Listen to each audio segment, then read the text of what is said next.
Hi everybody. So this is kind of a shout out to my old friends from Tucson.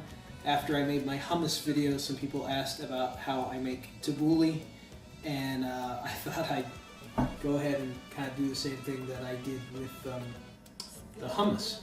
So I'm going to start with the ingredients here. So first off, I've got 2 bunches of flat leaf parsley, and not the curly stuff. And I've got 1 bunch of cilantro, and I've got some fresh dill. We're not going to use that whole bunch, we're just going to use a little of that. Then I've got 6 of these small Campari style tomatoes, and a bunch of green onions, 1 small Persian cucumber. These generally don't have seeds that are too big, and I'm just going to use it with the peel on. I think it works pretty well like that. Red onion, that's going to need to be cut up, and a couple of lemons. We'll get to that later on. And then, again, later on we're going to need olive oil. Again, good quality olive oil. Black pepper, dried mint, and this is not really done as a time saver. I do this because I think you get better flavor out of using dried mint than you do out of fresh mint for tabbouleh. And some salt, and I do like using kosher salt for this. So there's a couple of, before I get going with all the chopping, which hopefully I'm going to try to fast forward through, there's a couple of preparatory things that I just would like to show. One of which is the flat leaf parsley can actually be really dirty. And so what I've kind of come up with is a new way. Hopefully you can see as I kind of move this around in this water. So I've put some water in a bowl, and hopefully you can see that water is actually starting to get pretty yucky. And the thing with it's just dirt. The thing with the flat leaf parsley and the cilantro too is when they pick it, and it grows, I guess, pretty close to the ground, and it can be dirty and sandy, and obviously you really don't want that sand in your tabbouleh.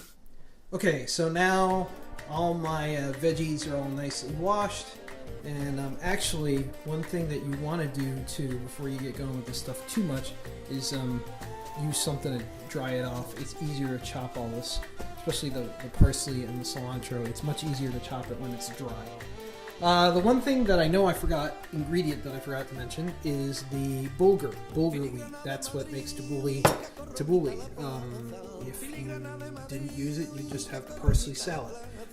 Bulgar you should be able to find in the grocery store now. I know I see the brand that I have here, this Bob's. That brand, I know that they sell Bulgar. I buy Bulgar at the Middle Eastern store.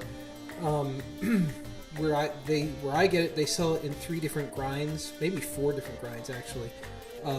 Extra fine, fine, medium, and coarse, and maybe extra coarse too.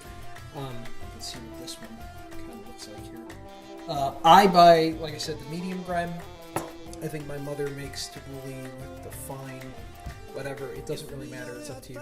So I have 1 cup of Bulgar, and that's typically the ratio that I use in what I would refer to as Lebanese style tabbouleh, where it's more green than it is Bulgar. And that's an important point to remember, because there are some tabboulehs that are a different style that use more wheat than green, and that's fine too, but that's just not how I make it. So to the other preparatory stage here is that we're going to take this Bulgar, and I'm going to add just a little bit of hot water to this, and this is because the Bulgar is dry and we want to wet it a little bit. So just like that.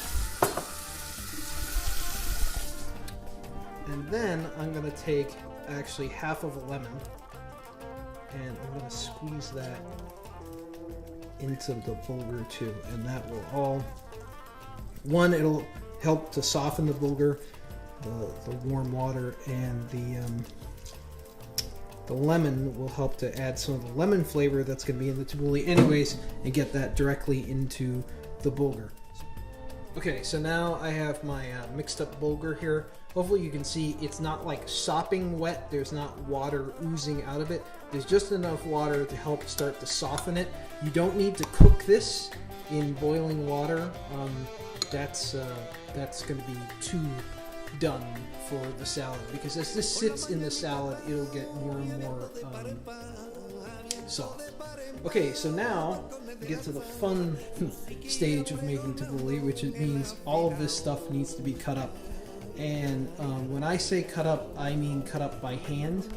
I have two knives ready to go over here. One is my 8-inch chef's knife, and then the other I use this small little knife for just the tomatoes. It's a little serrated tomato knife.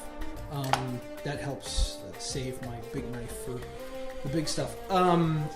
A lot of places I go, they do two things that I hate about tabbouleh. One, they make it with a machine, and it's always watery. And then the other thing that they do, which really kind of drives me crazy, is that they use fake lemon juice, real lemon or whatever.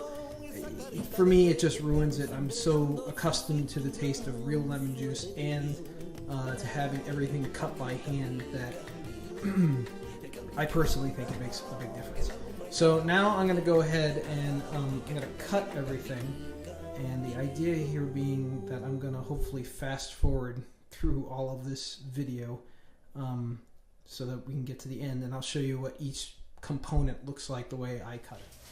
So I like to start with the parsley, and I'm going to dry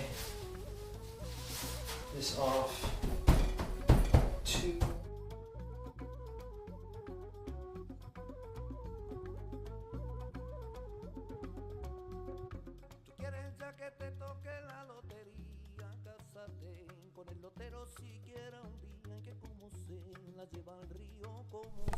So I didn't time it, but I'm gonna guess that all that cutting took me about 10 minutes. And yeah, it's a little more time consuming than using a machine, but the results are better. So I just wanted to show you, this is the parsley. That's what the parsley looks like. That's what the cilantro looks like.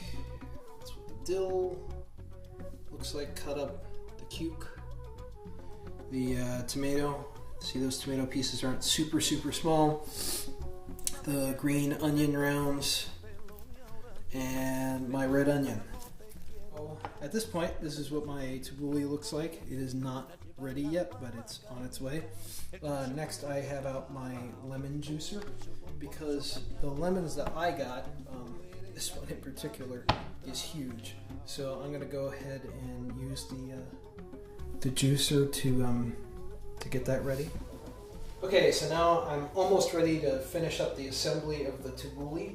And the first thing, before I dress it, what I'm going to do is I'm going to now break in this bulgur wheat that I had, which might still be a little clumpy.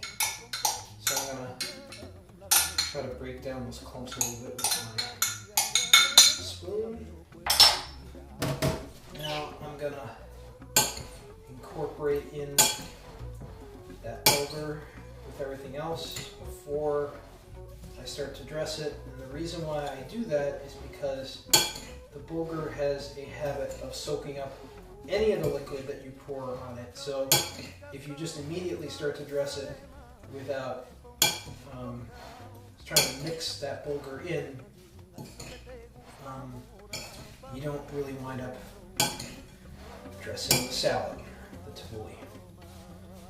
This is what, at this point, that's kind of what I refer to, I would say, as a Lebanese style looking tabbouleh. More green than it is bulgur. Alright, so now I'm going to finish up the dressing. First, I use pepper. And I have a pretty heavy hand when it comes to the ground pepper. You can use as little or as much as you'd like.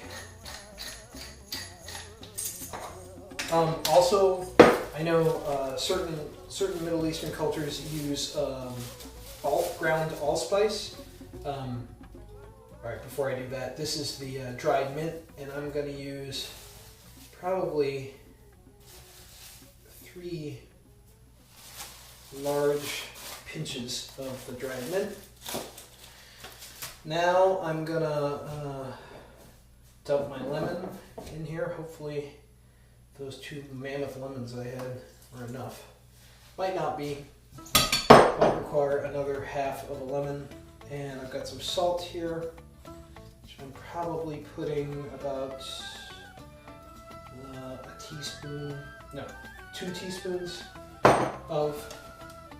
And finally the olive oil, which you want to get enough olive oil in there so that everything gets coated. So that's what my final product tabbouleh looks like. I'm going to say in real time, maybe it took me less than a half hour to make that bowl. Don't worry if not all the bulgur is completely soft at this point. As it sits, and you should probably let it sit for about a half hour before you serve it, all that bulgur will start to soak in the dressing and everything else, and it'll tenderize up. So again, something else that I very rarely ever buy in a store, nice and easy to make at home, and you should try it. Thanks.